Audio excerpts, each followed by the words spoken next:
Barcelona's option to buy Marcus Rashford, included in the loan agreement with Manchester United, expires today. Arsenal's top priority this summer is a left winger. Expect it to be a busy summer window at Newcastle, and Guardiola is close to signing a new deal at Manchester City. Here are your daily Premier League news headlines.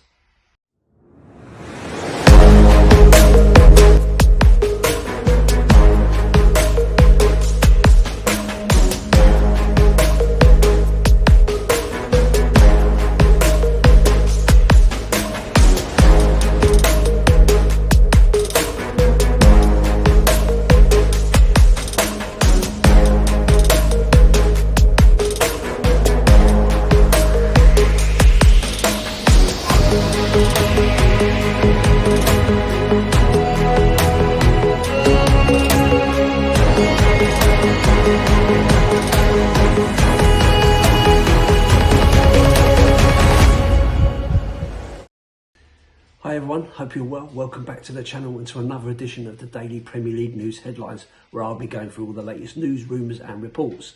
My name's Lee The Dorset Spur, and if you're watching on YouTube, please like, comment and subscribe to the channel.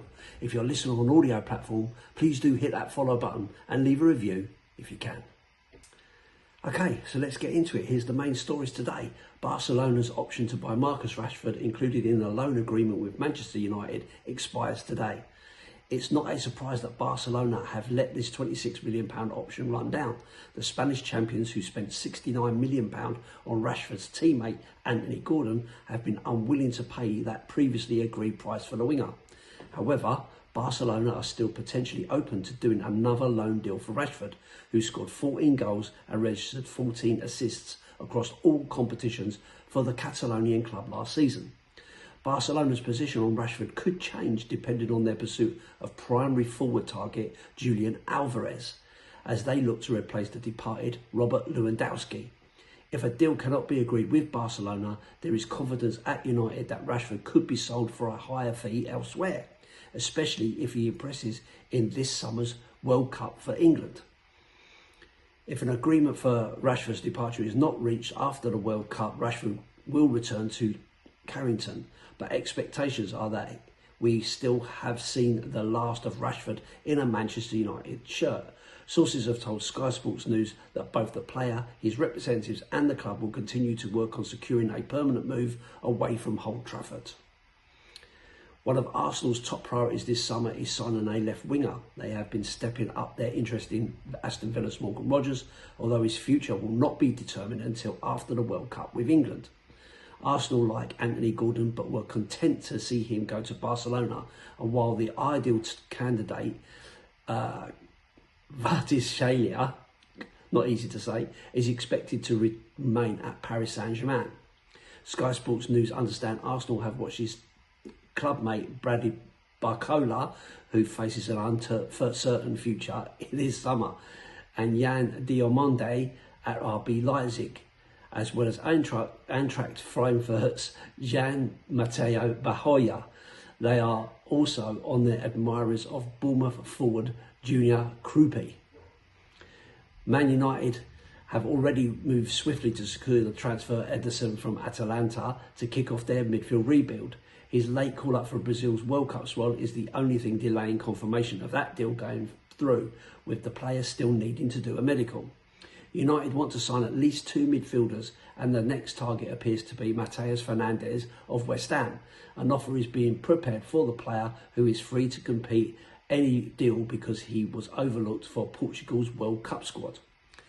As for the rest of United's business, they want to bring in a left back, backup keeper and potentially another left winger. Lewis Hall and Anthony Robinson are being monitored for the left side of defence, while Jan Diomande is one they like for the forward position. There is a possibility of United signing a third midfielder this summer, but that will be dependent on Manuel Ugarte being sold. He is one of the first team players expected to go this summer. Bournemouth's Alex Scott is one of the midfielders high on United's list. So reports are saying expected to be a busy summer window at Newcastle, with as many as 6 to 10 players potentially coming in. Replacing Anthony Gordon will be crucial after he signed for Barcelona. He could play on the right and through the middle, as well as primarily being a left winger. So Newcastle have a big hole to fill with regard to Gordon. Newcastle are in talks with Osasuna for winger Victor Monez. The 22-year-old is currently with Spain in the World Cup. He fits the profile of player Newcastle will be aiming to sign this summer because they have reduced budget after missing out on Europe. Goalkeeper is another area Newcastle are expecting to add in. Aaron Ramsdale is not returning after his loan from Southampton, while Nick Pope has a year left on his deal.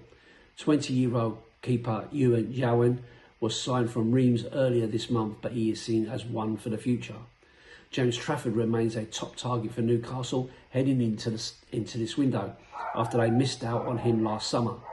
Manchester City signed Gianluca Donnarumma after Trafford, who then had to settle for being number 2. If he decides to move on, expect Newcastle to be in for him.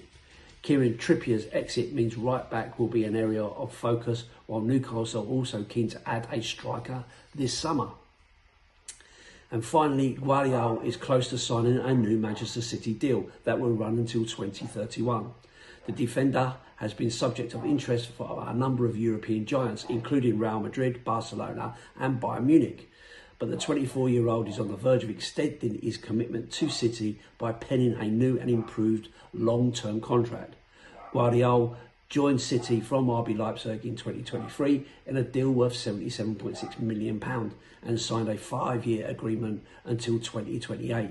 He missed most of the second half of the season with a fractured tibia, but is with Croatia at the World Cup with their first game against England on Wednesday.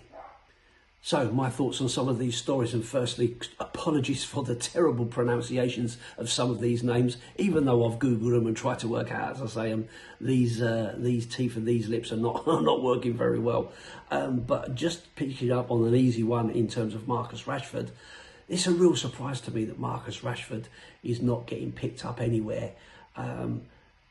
It must be to do with his attitude or his work ethic or something along those lines, because £26 million for a player of Rashford's ability seems quite a good deal, to be fair. But there's got to be something going on in the background that would suggest that he's a bit of a problem. Barcelona having a good season with him last season, 14 goals, 14 assists. You would say that those are fairly good numbers, and they're prepared to pay £69 million for Anthony Gordon.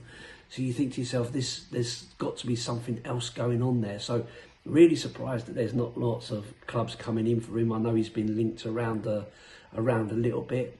Aston Villa, he spent some time there. That didn't work out. So it'll be interesting to see where he ends up, to be fair, because it's a bit of a strange one. But as previously reported, I've seen that he could still go back to Manchester United, and the door hasn't been closed from Michael Carrick on Marcus Rashford.